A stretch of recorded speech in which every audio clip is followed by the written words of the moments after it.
I'm going to record on this computer just so you know, but that's actually a great segue to what we're going to talk about today, which is culturally responsive online teaching. Welcome, welcome.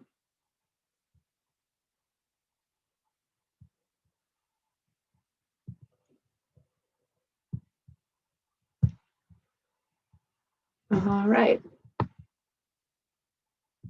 I'll switch over to presentation mode.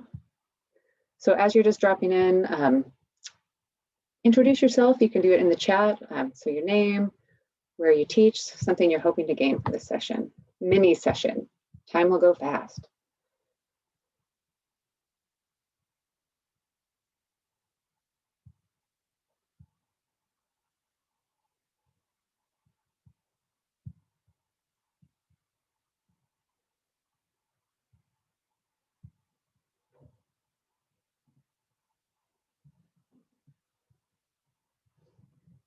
So drop that in the chat.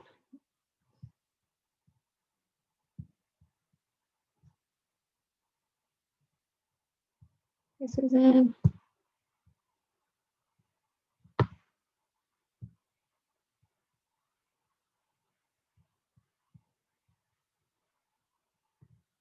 Hello, hello. All right, so essentially with our time today, we're going to explore an article that's from Learning for Justice, formerly Teaching Tolerance, around online culturally responsive teaching. So we'll use, it's sort of a modified save the last word. Use the protocol if it works. If it doesn't, just talk in your group. We'll do breakout sessions.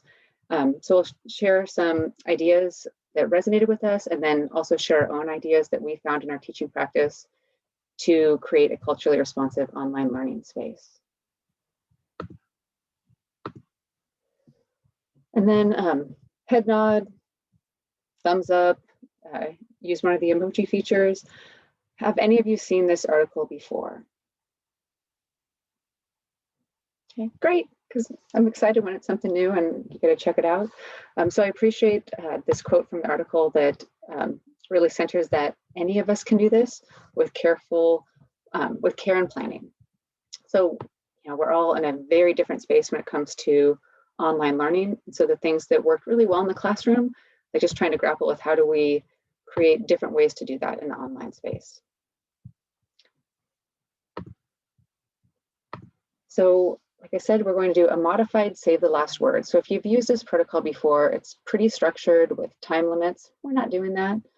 Essentially, once we go into breakout sessions, you're going to read through the article. You can decide as a group what makes the most sense for knowing when people are done.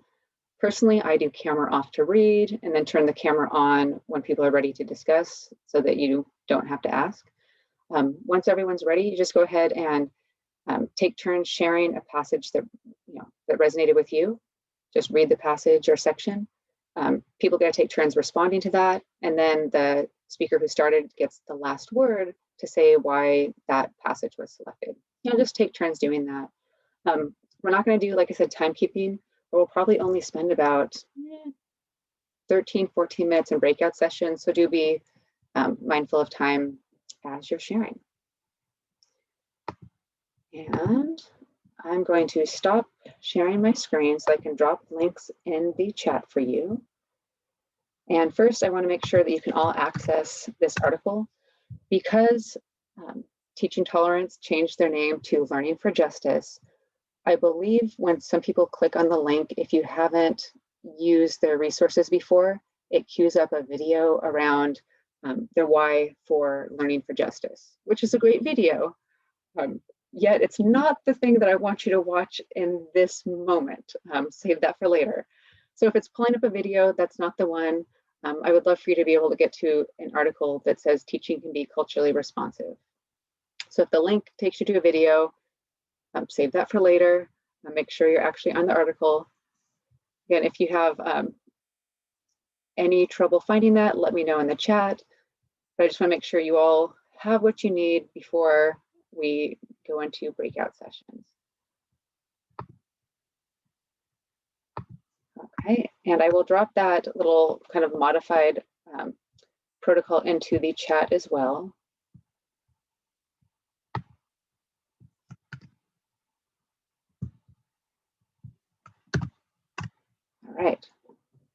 Could anyone not find the article to read? How does the article start? I pulled something up, but I still don't know if it's right. It starts with online teaching can be culturally responsive. And I'm gonna. No, that's not what I have. Okay, so. And if you are not able to find that, if you just type that into their search function, it should pull it up first. It was from. Sorry, what's it called again? Online teaching can be culturally responsive. And apologies that link is not working as it should. Let's see here. There we go. That looks better. See, we have workarounds to work around the workarounds. Okay, I got it.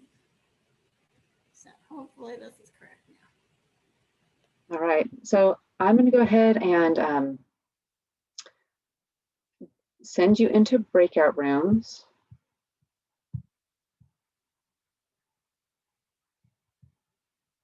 And I'm going to add some rooms. Let's see.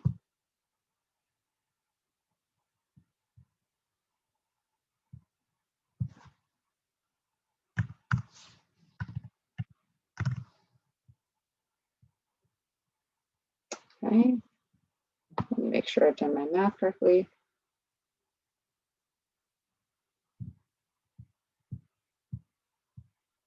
Okay. Go ahead and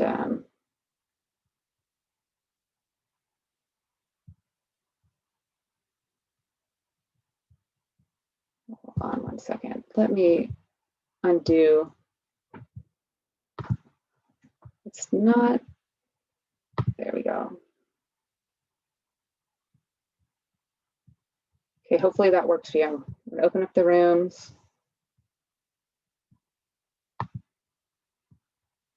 And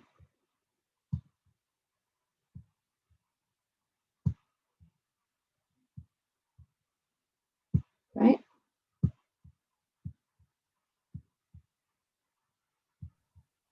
I didn't get an invite. Give me 1 second. I think. Am I rejected? No, I'm just. I didn't get one very either. quickly. Okay.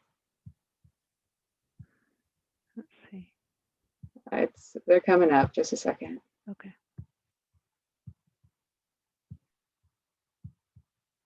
This just happened more slowly than it did on. It usually does it automatically. There we go.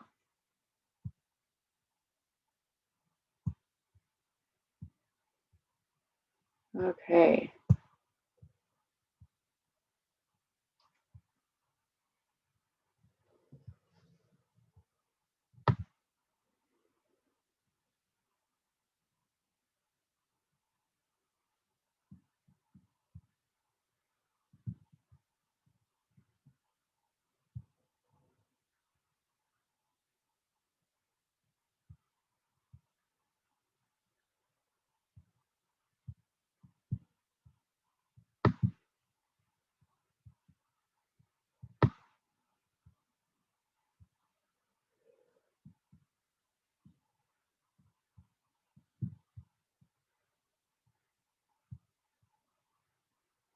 Communal learners. And what's hard is our district, we're in person 2 days a week with one group and 2 days with the other group. And I'm not able to do live lessons with the kids that are home on the other 2 days because I'm busy teaching the kids that are in the classroom at that time. And so I'm kind of missing out on those kids that could be the communal learners. And we have a class meeting every morning so that they are able to connect with me and all of the other students. But I'm wondering if there's something else that I could potentially do to help them throughout the school day, because it does seem like I get a high engagement every morning at 8:50 when everyone jumps on. And then throughout the day, I can see who's on their computers and who's not. And I'm kind of losing them about past noon. So I'm almost wondering if maybe I could do like a second check-in or something, but then that takes away the time from my kids in the classroom. Oh, thank you for sharing that. I really like that passage as well.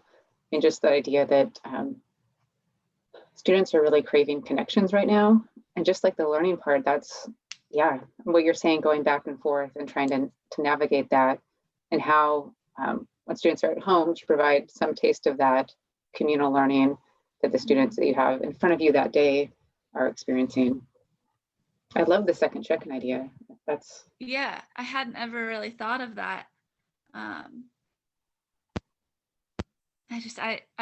would hope that it would be like meaningful to everyone, but then it also just gives them another chance to get on their computers and know that I'm there watching as well. I know, seeing a few different Twitter feeds around just like creating space for students to talk. So sometimes even that check-in, it's checking in with you, but even maybe getting to check in with each other if there's something that they're working on. Just wondering what that would look like. Yeah, I used to do like a little lunchtime hangout, and the first couple weeks it was full of kids and they were having fun, and then it seemed to like fizzle out. And by then there was just kind of 2 kids that kept coming. So then I didn't keep doing it because I wasn't seeing the need, but maybe it is those 2 kids that need it. Yeah, yeah. The passage for me that I chose was online, these relationships look different than they did in the classroom. Conducting school from our homes, we are all more vulnerable in our learning environment. In effect, taking 20 minutes to talk to students about their lives. I'm like, at the beginning of our meeting, build deeper connections with my students, helping us to strengthen our relationships. Yeah, just seeing like what's in their background of their screen, or the bird that's chirping, or their cat walking across. That's kind of building those connections that we would never have built when they're in the classroom. Yeah. And I like her idea of changing locations. I mean, it's an interesting time. And I know like cameras on versus cameras off, and wanting to honor students however they choose to show up. It was a good reminder. Yeah, what I do every morning, my kids like do a greeting with each other. And so they'll pass on their good mornings and then pass it on as without me leading. They they take it all control and they run it. And then I know once everyone's screen is back to off that they are done. That's awesome. Looks like everyone's popping back. Welcome. Sorry to zoom you out of your space and back. Completely disconcerting, and yet I will own that I did that.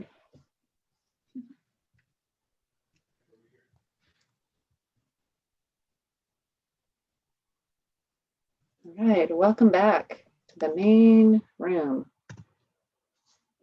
So either verbally or in the chat, what are some ideas that resonated with you all as you were discussing?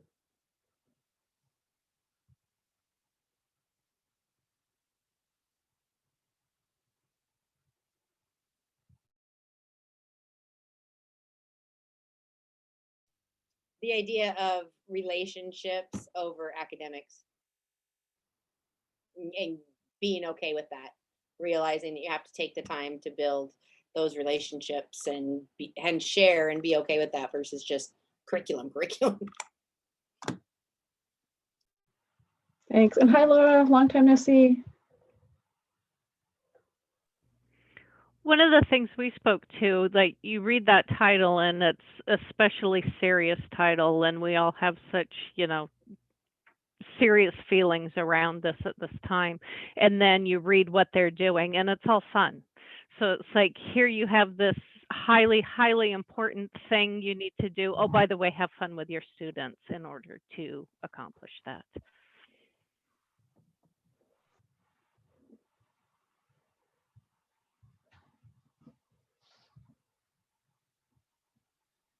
Yeah, it doesn't have to be work. This can be fun. Like, it's relationship building. This is the great part.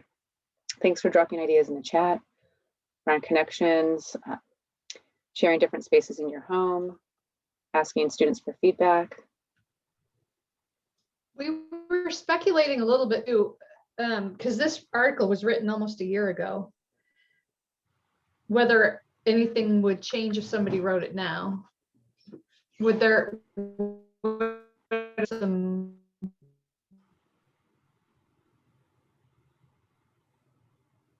I don't So know. what do you all think? other How might it change? insights or I think if they wrote it now, they might actually add how to make connections with the students who don't want to connect. How do you go beyond the, I'm waiting for you on Zoom, to the outside to get to them?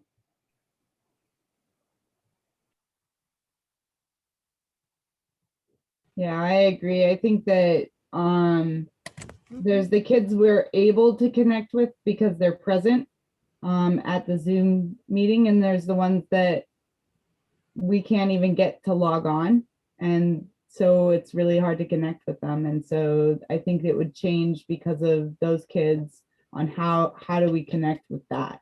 I wonder, Vanessa, so Vanessa and I were in the last session together too. So it was about, being able to send a personalized video to your student. So I'm wondering if your student isn't connecting with you, taking a chance and just doing a quick video specifically to them, saying that you miss them in class, that you really want to get to know them, that you're willing to work with them if they're feeling overwhelmed, whatever. But I guess I'm wondering if that personalized video that just went out to them, if that would help draw them in. Yeah, I like it. I actually did read an article about a teacher who had said she'd done that with some of her students, that she'd sent out personalized videos like that. And I think that's a good idea. I do think I had one student that I did a personalized video about, kind of some special directions on an assignment that, just to kind of, in case you didn't come to Zoom or whatever, I want to make sure that you saw this, and I don't know that they ever even checked their email. So there kind of is that, if they're like so disengaged that they're not even checking email, even that can be a struggle. I know one of the things I do for my freshmen, and that's just because they're freshmen, is I'll start going, that's it. Who's got Robert's number? Someone call or text Robert right now. And then like someone's like, I got him on the phone right now. He says he's sleeping. Tell him to wake up. Like, so, I mean, there's that piece where you start using your children as your soldiers to pull them in. Like,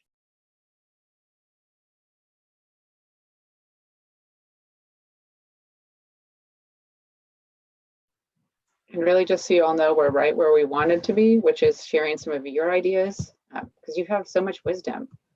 I did have a prompt for that. Look, I'll even put it in the chat, but like, you did it because you're amazing. I guess I'm kind of thinking for those kids that, that are hard to engage. What if you had, every week for kids that participate or that are on your Zoom, you do, more of like an elementary, I'm secondary mostly, but you do a drawing, and if they've been on all week, they might get a donut dropped off at their house, like, just something little. But, just something to encourage them to connect every day, or, whatever, just to kind of make it fun and different. I know, like when we would do our advisory class, like we'd have teachers that would bring milk and cookies, or, just something to make that connection, or brownies, or, that group that you're supposed to be mentoring, just to make it kind of extra special, how you could pull that in too. Our school district has started, or our school itself, we have an attendance task force that comes up with how are we going to get back up to, because our goal is to have 95% attendance, even though we're hybrid. And so one of the things that we did is something very similar that what Rennie was just saying, is we have like these gold star attendance awards, but you have to be in attendance every day. And there's a modicum of things that have to be turned in. And we've prepared these big family baskets. And so we're giving them out, 4 of them every other week with activities for your whole family to do. There's videos, there's games, there's popcorn, there's hot chocolate. And then we're also giving away, we have a bicycle for every grade level, and skateboards and scooters. And you can then keep turning those in. You get them back even if you win one of those awards, so that by the end of the year, those who have good attendance and have been engaging have the opportunity to win those. Who's funding all this? I'm just curious. Oh, we're very creative. Oh, I am impressed, because I'm so I'll turn my camera off for a second. For Halloween, I was Tiger King, and I bought a big pack of like fake mustaches, and I start my classes off with a random mustache of some kind. And so then around Christmas time, I actually sent some to the kids that I was, so it was like a way to connect. Super cheap. All I'm paying is postage and a fake mustache. But it was cute to see when we came back from break, they got that over the break, and then they came back and actually some of them started turning their camera on to show me their stash. So I mean, like, I think those kind of things are what some of us can do on a budget, but I want to know how you guys are affording those amazing prizes. Well, we have, our counselor has written for several grants that we've received. Oh, got it. Okay. So we've been receiving grants, and then we just called a couple businesses the other day and they sent us $400. So you just have to ask the right people. Thank you for sharing these ideas. Keep them coming. So how are you, and thinking about these relationship building strategies, like they're fun. And like, how do we continue to center students as their whole selves, so we create that culturally responsive space? The thing is, we had to be really, really careful though, because we're in a high poverty area too, but equity and telling or having a student meet the requirements of attending Zooms when they don't have wireless services and not giving them that opportunity, it's really touchy because you can get in a lot of trouble. So we do kind of a couple little mini tiny rewards, but I think doing a basket, I could hear parents complaining, well, we don't have access, and how fair is that to demand that my kid shows up? And so we have to be really careful with equity. And I can address that. I could address that just a little bit too, because we are too. I'm the title coordinator, so we're a high poverty school as well, and we have internet cafe. So the kids who don't have, we're actually bringing kids in every morning for some kids who don't have access to internet, and we also provided hotspots to those kids who also needed it. So we have really gone above and beyond, I think, to get kids access to the learning. And we have some who are totally, as long as they are doing the work at home and bringing it back, that aren't online. We've just kind of made it work. Yeah, we do the hotspots too. We could not bring anyone in except for our high needs special ed kids until this week. So we couldn't do that, but we also have an issue that we're very rural and mountains and trees. So it's hard. It's really hard, but we're doing the best we can. So I know we're just at time and there's regional meetings, but before we go, one of the great parts about being a network is like this happening right now, like tell me more about that. So before you go, maybe exchange emails, so that way you can follow up after and find out, more details about like, how did it actually work? So, feel free to use the chat. So I, don't want to miss the opportunity for you all to continue connecting, even if you are in different regions. And with that, I will thank you for joining and for sharing your ideas. Awesome, much appreciated. And some of you I'll see if you're in Puget Sound DSD. Some of you I won't because you aren't here. And just want to thank you for your time, and we'll see you the next time we convene if you're not in my region.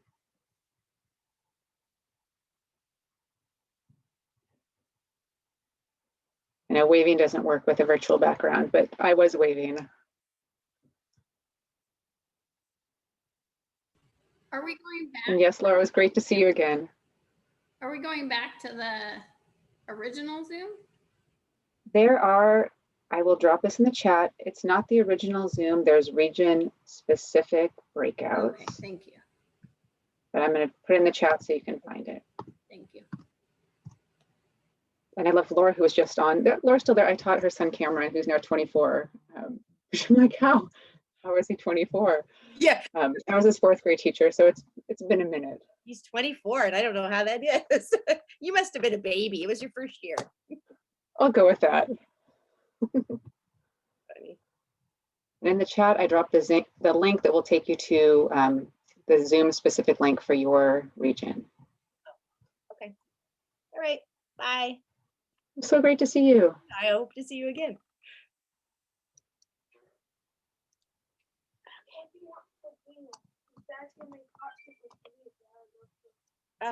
If he wants to make whatever's left there in the whatever's right, isn't there another? Holly, you're in at Franklin Pierce, yes? Yeah, Okay. I just clicked early on the link. I hope that's okay for the ESD.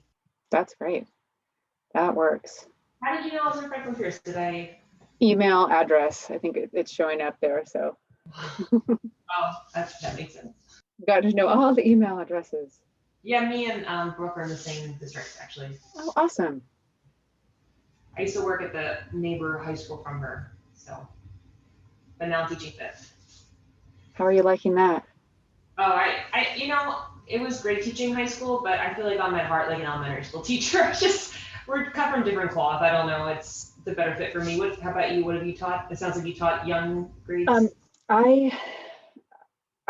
I've actually done K-12 in science education, but taught fourth grade for the longest and some fifth. And fourth grade was my favorite. I did second and third as well, but fourth was like where my heart is. So I hear you. Like, yeah. Actually, when I took the job, it was really cool because we did a looping. So like you had the same kids from fourth to fifth and then fourth to fifth. But I think like my third year in, they decided to cancel the program. I was like, oh, it was such a great program. Talk about relationship building. It was awesome. yeah, and welcome for those just joining. We were just chatting about our favorite grades to teach. I will say this, teaching freshmen so reminded me of fourth grade. I was like, you're fourth graders, except you're bigger and you swear, but you kind of really act similarly in a lot of ways. So I did love all the ages, but fourth definitely was my favorite. Junior high. See, amazing. And kindergarten, that's the other. Welcome, welcome. Kindergartners always scared me. I like the junior high. I'm the opposite. I teach kindergarten and anything higher scares me. There were too many bathroom issues and disasters for kindergarten for me. There's too many hormones and everything else for high school. No, for junior high, it was all about burping and farting. You know, once you had that under control, you were good to go. Love it. All right, I am going to share my screen because we just have some kind of regional specific things to share.